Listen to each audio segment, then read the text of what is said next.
Estamos en la tercera parte del capítulo 13, del Evangelio de Juan. Estamos en Juan, capítulo 13, versículo 21 al 30. Juan 13, 21 al 30. Y podemos titular esta porción inevitablemente la traición. Podemos titular la traición. Vamos a ir del versículo 21 al 30 en la lectura. Cada uno puede estar atento también, ver su Biblia, sea en formato digital o en hojas, ¿no? En libro. Habiendo dicho Jesús esto, se conmovió en espíritu y declaró y dijo: de cierto os digo que uno de vosotros me va a entregar. Entonces los discípulos se miraban unos a otros, dudando de quién hablaba, y uno de sus discípulos, el cual Jesús amaba, estaba recostado al lado de Jesús. A este pues hizo señas Simón Pedro para que preguntase quién era aquel de quien hablaba. Él entonces, recostando cerca del pecho de Jesús, le dijo: Señor, ¿quién es? Respondió Jesús: a quien yo diere el pan mojado, aquel es. Y mojando el pan lo dio a Judas Iscariote, hijo de Simón. Y después del bocado Satanás entró en él. Entonces Jesús le dijo: lo que vas a hacer, hazlo más pronto. Pero ninguno de los que estaban a la mesa entendió por qué le dijo esto. Porque algunos pensaban, puesto que Judas tenía la bolsa, que Jesús le dijo esto, Jesús le decía: compra lo que necesitamos para la fiesta, o que diese algo a los pobres. Cuando él pues hubo tomado el bocado, luego salió y era ya de noche. En nuestro estudio anterior vimos a Jesús que, aun siendo Señor y Maestro, como un siervo se postró delante de los apóstoles y lavó los pies de ellos. La actitud en realidad era algo tremendo, porque históricamente, dentro del contexto, habíamos estudiado que esto solamente lo podía realizar el siervo más insignificante de una casa, o el esclavo más insignificante de una casa, y está Jesús postrado delante de ellos lavando sus pies. Recordamos entonces también que el mismo Pedro le dice: jamás me lavarás los pies. Y luego que el Señor le dice: tú no tendrás parte conmigo si esto no acontece. Entonces le dice: lava entonces también mis manos y mi cabeza. Y cada uno de nosotros entendimos que tenemos que hacer una entrega, una consagración real al Señor, reconociendo que su voluntad es mejor, que a su manera es mejor y no a la nuestra. La consagración de cada uno de nosotros es un tema de rendirse delante del Señor, diciendo: Señor, es como tú quieres, es a tu manera. Vimos también que aún la enseñanza que les dejó era que aún ninguno de ellos debía creerse más grande que el otro, sino que en vez de enseñorearse de los demás, en la situación de liderazgo que podían tener, aún en su situación como apóstol, deberían pensar en servir al otro. Y aún más adelante podemos ver que también estaba hablando de amar unos a los otros de la manera que Cristo les amó. Luego en el versículo 18 declaró que en medio de ellos había uno que le haría mal, un traidor. El versículo 18 que leímos dice: no hablo de todos vosotros, yo sé a quienes he elegido, mas para que se cumpla la escritura, el que come pan conmigo levantó contra mí su calcañar. Conforme a la profecía mesiánica del Salmo 41, versículo 9. Aún el hombre de mi paz, y en quien yo confiaba, el que de mi pan comía, alzó contra mí el calcañar. Y esta situación era un tema de una traición, era un tema de un daño, que alguien levantaba el pie para dañar a otro. Y el contexto en realidad sí era una traición. Veamos el versículo 21 y 22. Habiendo dicho Jesús esto, se conmovió en espíritu y declaró y dijo: de cierto os digo que uno de vosotros me va a entregar. Entonces los discípulos se miraban unos a otros, dudando de quién hablaba. Se conmovió en espíritu, una reacción humana de un Dios 100% Dios y 100% hombre. Se conmovió entero porque en realidad sabía lo que venía, sabía lo que iba a pasar. Y seguramente también era el momento donde aquel que había recibido aún un lavado de los pies y servicio y amor de parte de Jesús como a todos, estaba levantándose contra él. Definitivamente ninguno de ellos podía imaginar que en medio había un traidor. Se conocían, caminaban juntos constantemente, 3 años caminando con el maestro, escogidos por él, y de repente el Señor Jesús le dice: uno de ustedes me va a entregar, uno de ustedes me va a traicionar, uno de ustedes ha levantado su pie contra mí para hacerme daño. Imagínense el momento que están viviendo los apóstoles, sabiendo que el Señor amado, su Salvador, el Mesías prometido, en medio de ellos está, amándoles, sirviéndoles de tal manera, aún lavando sus pies, y alguien en medio está para traicionarle. Cada uno empezó a mirar al otro, no como un tema, yo creo, como un tema de sospechas, ¿dónde está el traidor? Sino como mirándose a sí mismo y hasta dudando de sí mismos, por causa de que lo que el Señor decía acontecía. Y aún viendo sus corazones, cada uno de ellos sabía que era un pecador simplemente que había recibido su gracia. ¿Por qué no cualquiera de ellos en el sentido real verse a sí mismo diciendo: podría ser yo el que traicione al Señor? ¿Podría ser yo el que le haga mal? Acuérdense que muchos de ellos veían a Jesús y reconocían su indignidad.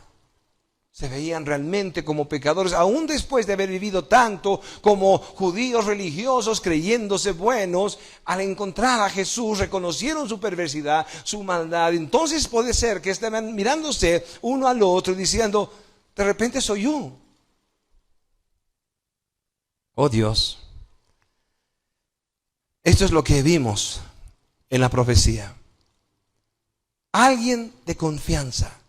Alguien de confianza puede ser un traidor. No puede ser un traidor alguien que está lejos de ti. No puede ser un traidor alguien que jamás tiene parte contigo. No puede ser un traidor ni siquiera tu enemigo. Solo puede ser traidor alguien que camina cerca de ti. Alguien que está defraudando tu confianza. Y ahí seguramente no solo se cumplía la profecía del Salmo 41, aún el hombre de mi paz, en quien yo confiaba, me traicionó, levantó contra mí su calcañar. Es que Jesús confiaba en Judas sin saber lo que pasaba. Puede ser que el mismo Señor, creador de todo, aquel que vimos nosotros, que como parte de quien es, de su propia esencia, de sus propios atributos, es omnisciente y lo sabe todo. Puede ser que aquel Dios que lo sabe todo está en medio de ellos, ignora que Judas le iba a traicionar. El Señor en absoluto se admiró, se sorprendió de la traición de Judas. Él sabía que esto iba a pasar proféticamente. El Señor sabía que uno de ellos le iba a traicionar y el Señor sabía quién era. Vimos nosotros en el versículo 10 y 11 de este capítulo, como dice el Señor, Jesús le dijo: el que está lavado no necesita sino lavarse los pies, pues está todo limpio, y vosotros limpios estáis, aunque no todos.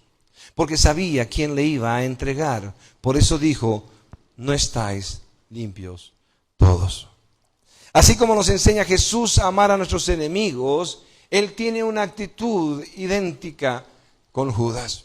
Él sabe desde el principio que Él es el traidor.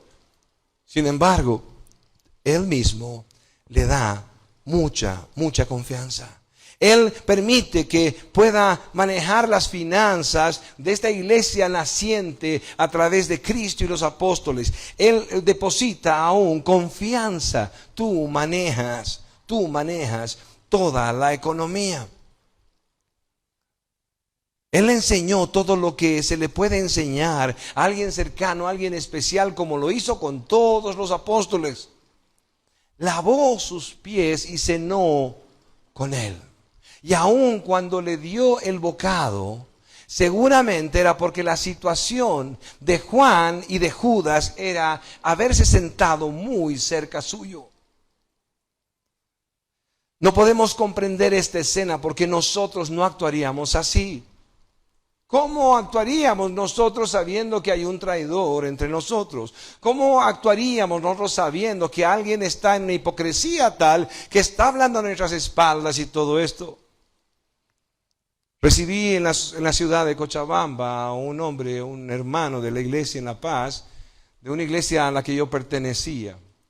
Y en realidad lo recibió la persona que vivía conmigo, un gran amigo, y lo recibió sabiendo que yo siempre he sido una persona que me gusta recibir a otros, tenerlos en casa, poderles servir.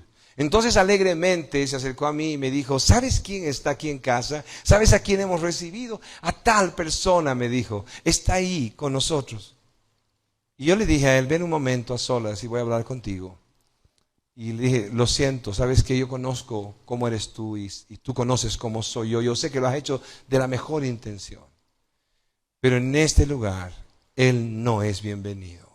Porque no solamente habla mal de mí y de otros, sino también de tu familia y demás. Es un hombre que siempre suelta la boca contra todo el mundo. Es hipócrita hasta donde sea. Y no es bienvenido en mi casa. Pero porque tú le has dicho bienvenido, se va a quedar los 3 días que te ha dicho y no va a haber problema. Salí, lo saludé y le dije, no eres bienvenido en esta casa. Pero tú has dicho que 3 días ibas a quedarte, que necesitabas, 3 días te vas a quedar. Pero luego no vas a ser más bienvenido en esta casa, o no vas a poder seguir acá. La situación, cuando uno realmente sabe quién es quién, uno no puede soportar tanta hipocresía, uno no puede soportar que realmente le estén sonriendo, diciéndole amablemente con palabras dulces, aún su nombre, pero uno sabe quién es quién y no va a portarse como Jesús. Jesús desde el principio sabe que lo ha escogido. Jesús desde el principio sabe que es ladrón y que está robando aún de lo que él mismo ha confiado en sus manos. Sin embargo, el Señor lo tuvo tan cerca y recibió todo el amor que todos recibieron. Otra vez algo incoherente para nosotros porque no lo hacemos así. Pero su amor va más allá. Y por eso tú y yo necesitamos también pensar y decir, Dios, tanto amas tú que has podido amarme a mí. Me da tanta lástima ver creyentes que se sienten tan amados por Dios como si se lo merecieran. Como si se lo merecieran. No agradecidos por el amor de Dios, sabiendo que no lo merecen, sino como si fueran, oh, tú y yo somos dinamita, Señor, qué bien que me escogiste, aquí tu siervo, he aquí tu siervo. Cada uno de ellos sabía su situación. Y seguramente que ninguno de ellos, empezando por Judas, podía decir que no era pecador. Había sido escogido por Dios a pesar de su pecado. Porque quien limpiaba sus vidas, como el Señor lo dijo, están limpios ustedes. Era el mismo Señor. ¿Cuántos dicen amén? Llenemos nuestro corazón del amor de Dios. Llenemos nuestra vida del amor de Dios y repartamos ese amor. Podamos cada uno de nosotros ver como que hemos recibido tanta gracia en ese amor del Señor y podamos repartirlo. Podamos repartirlo. No es hipocresía de parte del Señor saber que aquí hay un traidor y aún amarle y servirle. No es hipocresía, es amor verdadero, que va más aún de todo conocimiento, que va más aún de toda realidad. Y ahí está el Señor amando a todos y al traidor. Derramemos amor aún por nuestros enemigos. El Señor mismo nos los enseñó. Nos dio ejemplo claro para que podamos nosotros aún amar a nuestros enemigos.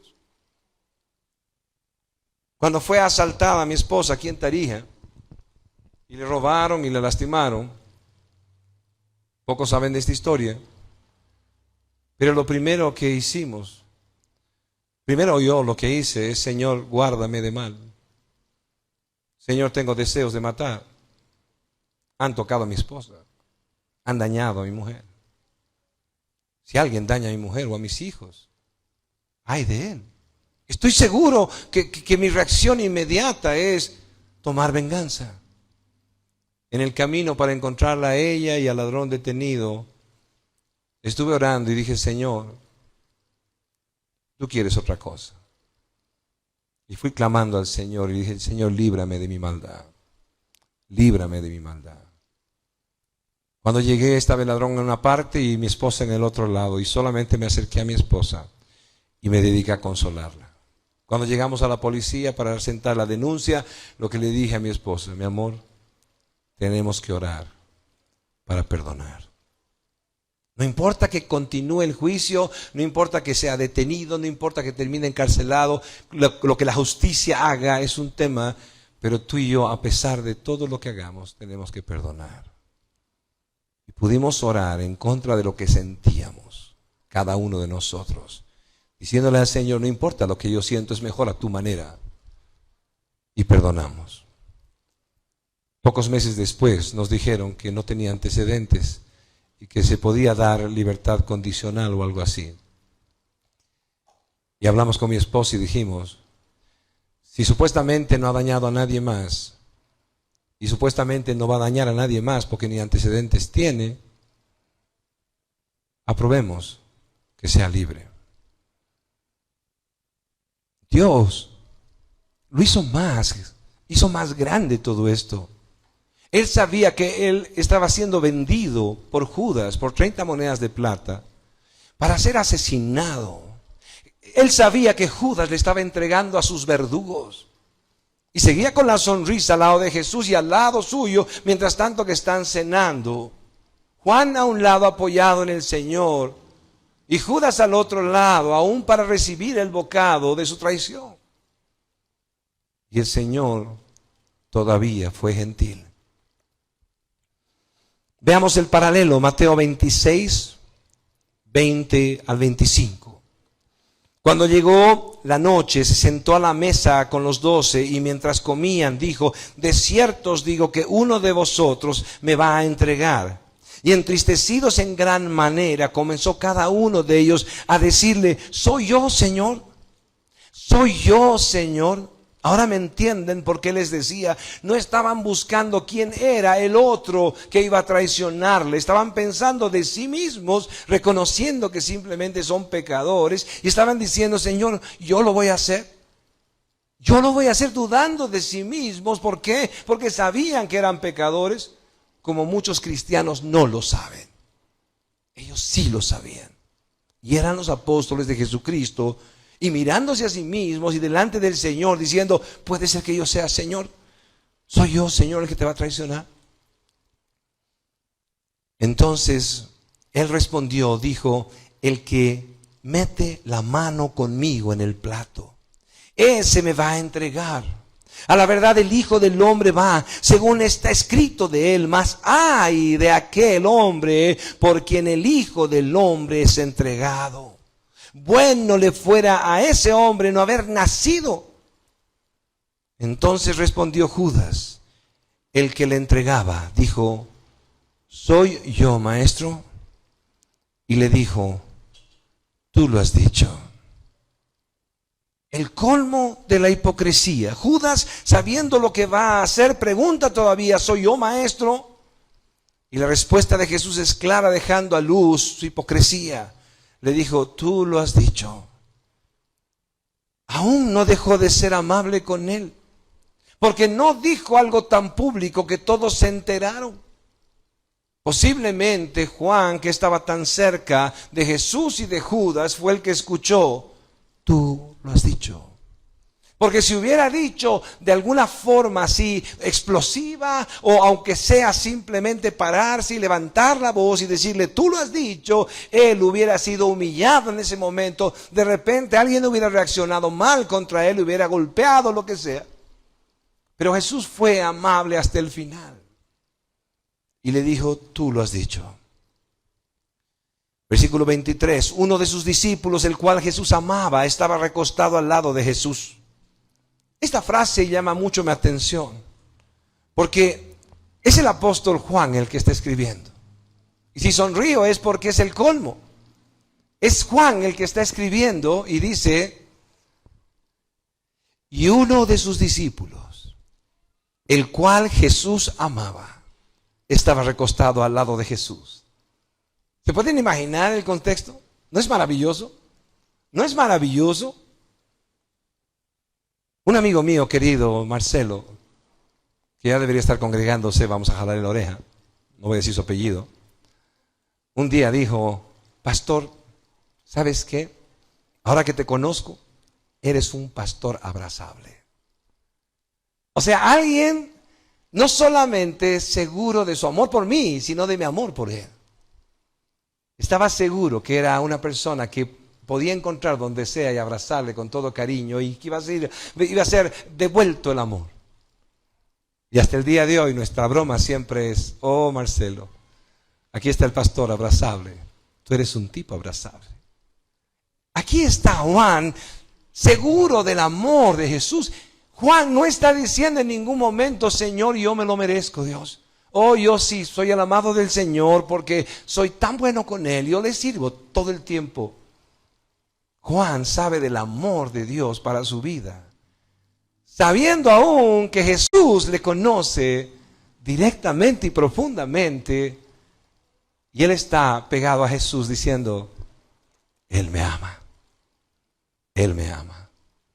El ser pecadores y reconocer nuestra perversidad, nuestra maldad, no es motivo para desconocer el amor de Dios.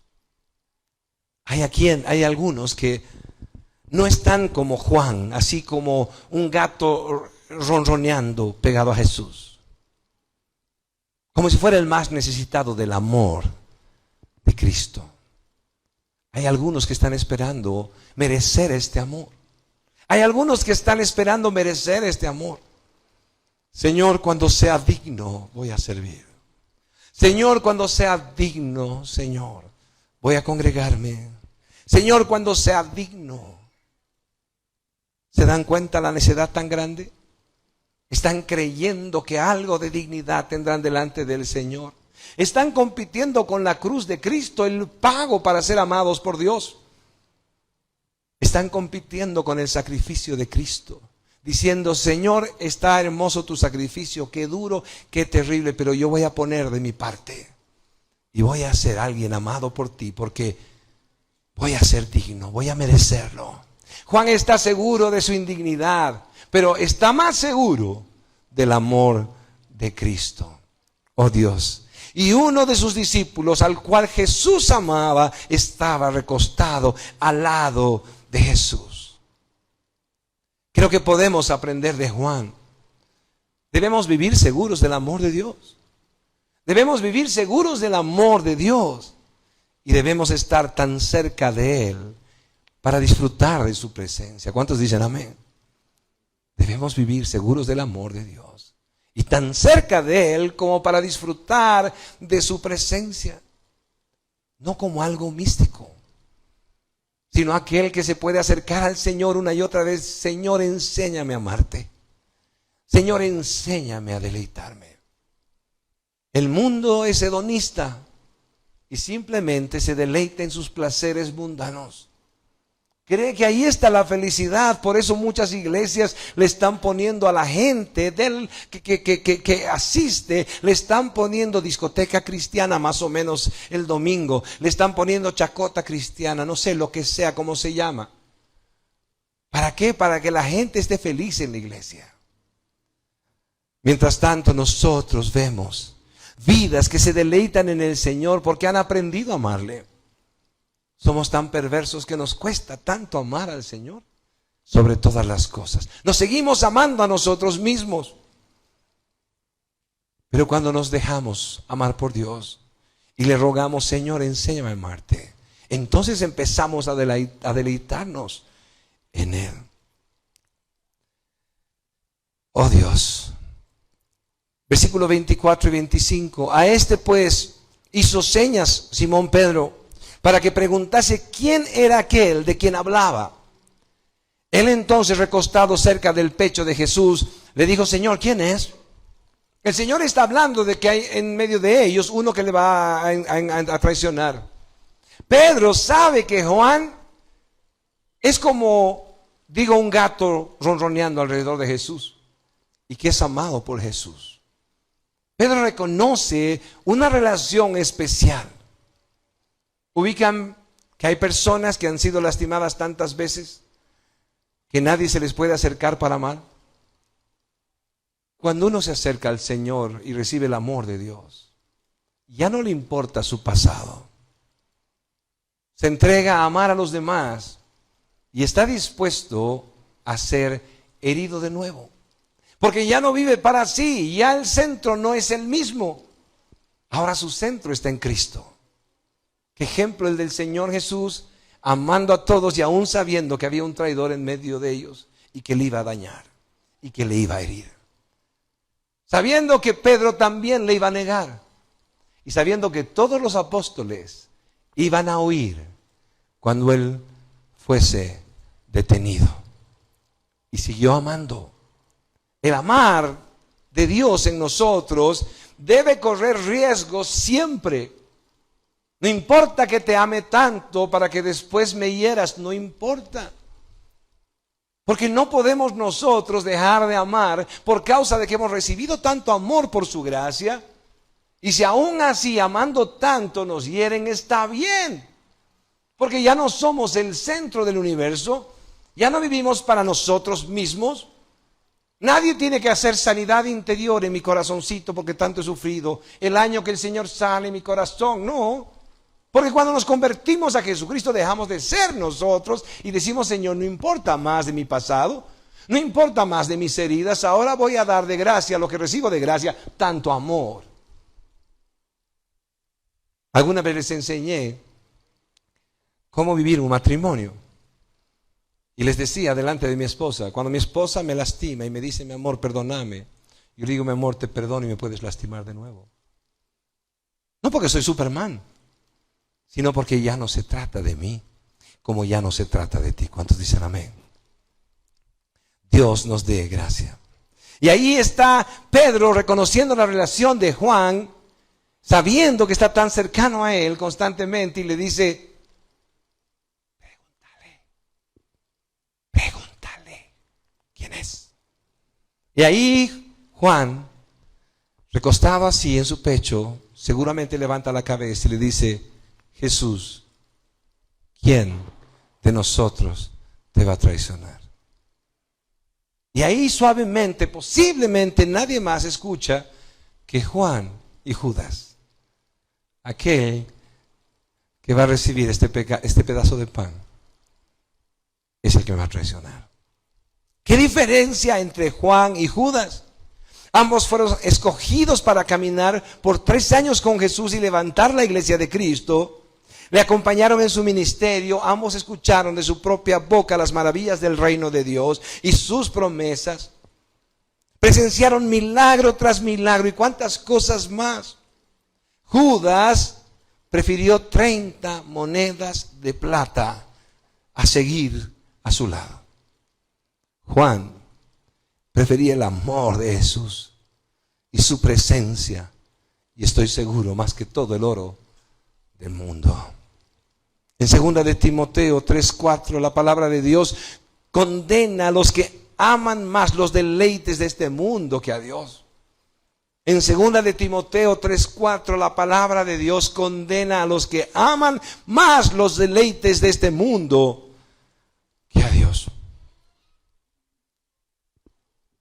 Estábamos en una fiesta de un matrimonio y era tan precioso escuchar la voz de algunos. Creo que se los conté. Algunos estaban en la mera fiesta como un mundano más, como alguien que no conoció a Cristo. Y le amamos igual.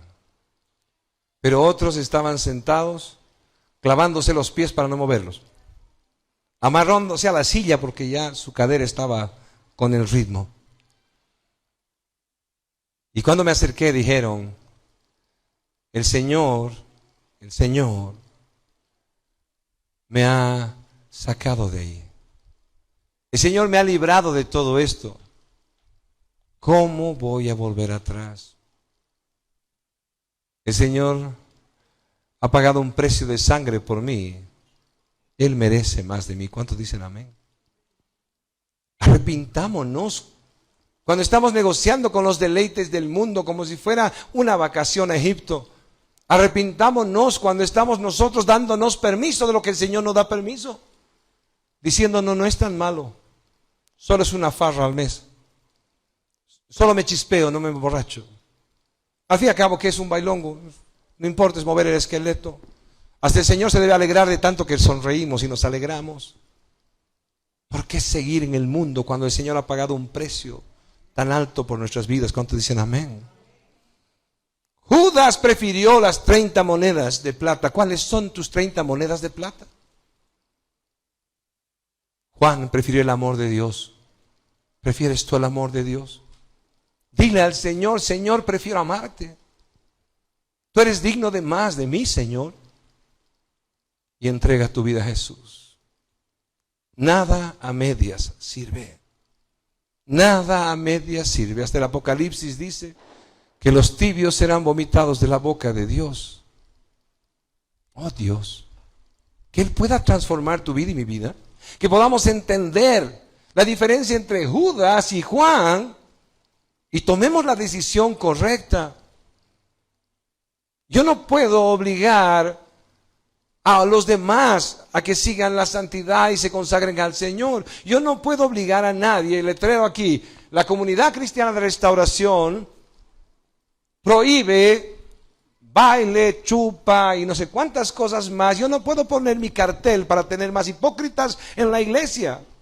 La iglesia cristiana está llena de Judas, está llena de hipócritas.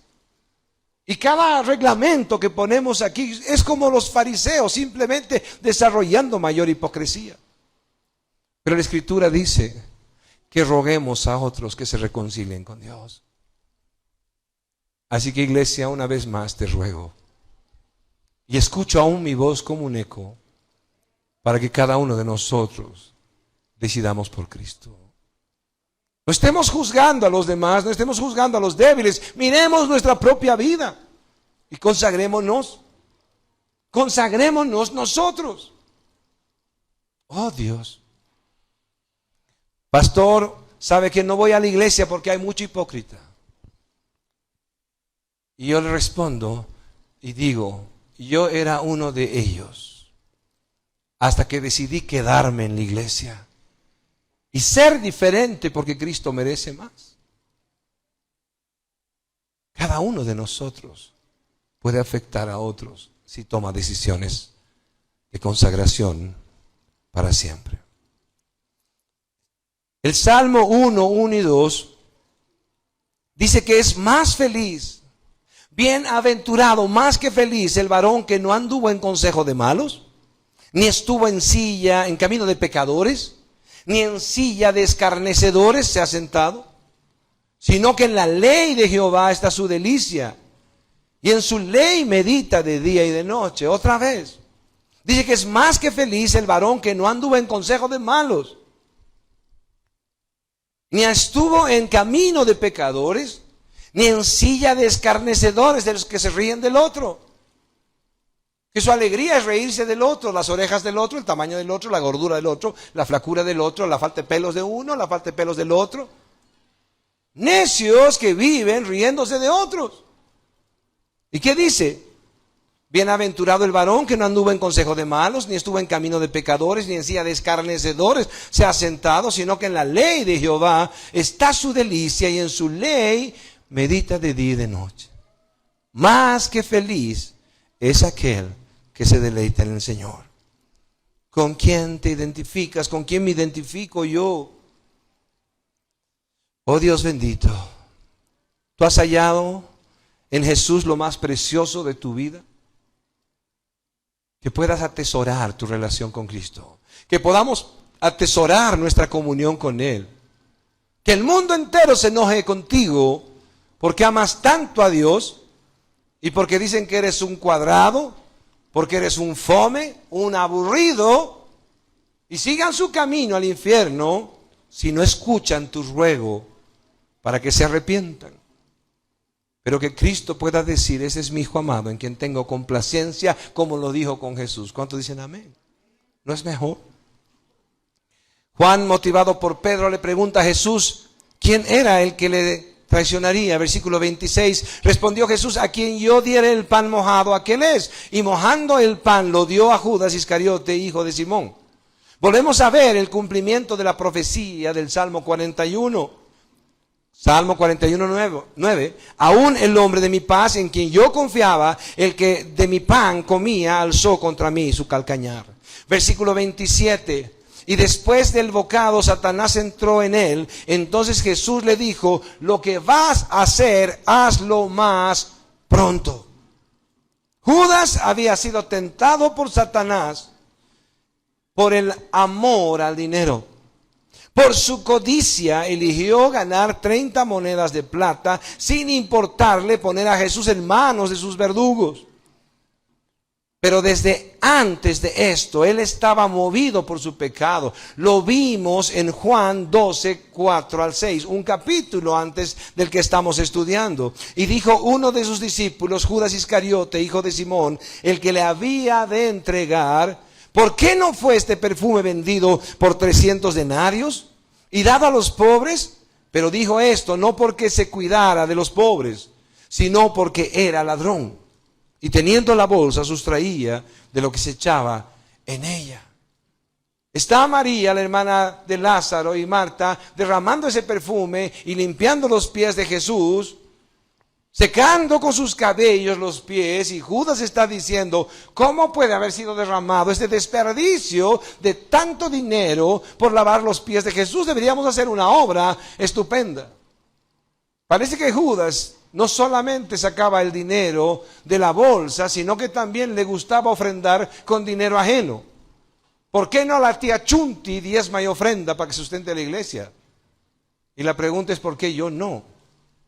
Cada uno de nosotros debería vivir pensando que está Dios delante de uno y uno mismo decir: Señor, me quiero consagrar más a ti. Y no viendo el pecado del otro, ni viendo la abundancia del otro como un justificativo para vivir a su manera. Judas está reclamando ahí el mal uso de este dinero porque él no podía robar de la bolsa. Versículo 27. Y después del bocado, Satanás entró en él. Entonces Jesús le dijo: lo que vas a hacer, hazlo pronto. Primero, Judas había escuchado la voz de Satanás. Segundo, ¿por qué había pecado? Porque había pecado en él, porque de su propia concupiscencia uno peca. Satanás y el mundo puede tentarnos, pero de nuestra propia concupiscencia, los deseos desmedidos de nuestra carne, nos entregamos al pecado. Satanás ya ha sido condenado, así que no importa lo que nos pueda llevar a condenación a nosotros a través de la tentación. Él ya fue condenado para siempre. Pero nosotros somos condenados por ceder a la tentación de Satanás o del mundo, porque la verdadera tentación está en nosotros mismos, los deseos desmedidos. Entonces Judas estaba de acuerdo con Satanás, como lo dije antes, en que era bueno vender a Jesús por 30 monedas de plata y luego disfrutarlo. Pero en este momento ahora ya no solamente es tentado por tentado por Satanás para entregar a Jesús, sino que ahora es poseído por el mismo Satanás. No es ni siquiera un demonio que entra en él, es Satanás mismo morando en él, en el mismo Judas. Están tan de acuerdo que aún Satanás puede morar en su cuerpo. La Escritura dice que no hay comunión entre la luz y las tinieblas, por lo tanto Judas jamás fue de Jesús. Porque aquel que está consagrado al Señor en verdad tiene a Satanás bajo sus pies, no dentro de su vida. No está cada día liberándose de Satanás o de algún demonio el cristiano. Cada creyente tiene a Satanás bajo sus pies. Por lo tanto, todos los demonios también están espantados por el cristiano. Pero Judas era terreno fértil para morar en él. Lo que vas a hacer, hazlo pronto. Jesús sabe de lo inevitable de todo esto. Y más o menos podría decirse que su expresión es: apúrate. Apúrate. Juan 13:2 dice: y cuando cenaban, Juan 13:2 dice: y cuando cenaban, como el diablo ya había puesto en el corazón de Judas Iscariote, hijo de Simón, que le entregase. Ya la obra había empezado antes. Versículo 28 y 29, pero ninguno de los que estaban a la mesa entendió por qué le dijo esto. Porque algunos pensaban, puesto que Judas tenía la bolsa, que Jesús le decía, compra lo que necesitamos para la fiesta, o que diese algo a los pobres. Una vez más les estoy confirmando que Jesús todavía fue gentil con él y que ni siquiera se enteraron los demás que estaban ahí, que él era el traidor. Aún pensaron que lo que estaba haciendo Jesús es, lo que tienes que hacer, hazlo pronto, trae papa para la cena, cualquier cosa por el estilo, trae algo para la cena, anda a dar plata a los pobres, lo que te he encargado, haz. Pero Judas sabía que había sido descubierto. Judas sabía que había sido descubierto y tomó el bocado de su perdición. Aún con todo el amor de Jesús, los privilegios que tuvo, como muy pocos hombres en la historia, Judas siguió con su plan buscando su beneficio personal. Para terminar, versículo 30. Cuando él pues hubo tomado el bocado, luego salió y era ya de noche. Varios comentaristas se refieren a este momento como la noche más oscura en la vida de Judas.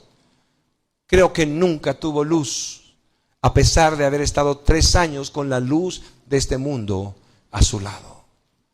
Creo que su oscuridad fue permanente.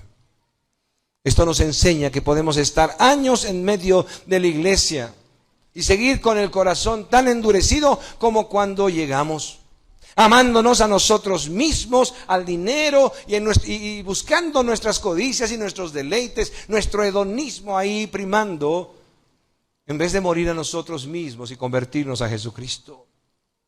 La iglesia cristiana sí está en crisis, porque la gente ya no lee su Biblia, porque la gente ya no tiene tiempo de oración, porque la gente prefiere algo light, algo rápido, algo que simplemente venga, crea efervescencia.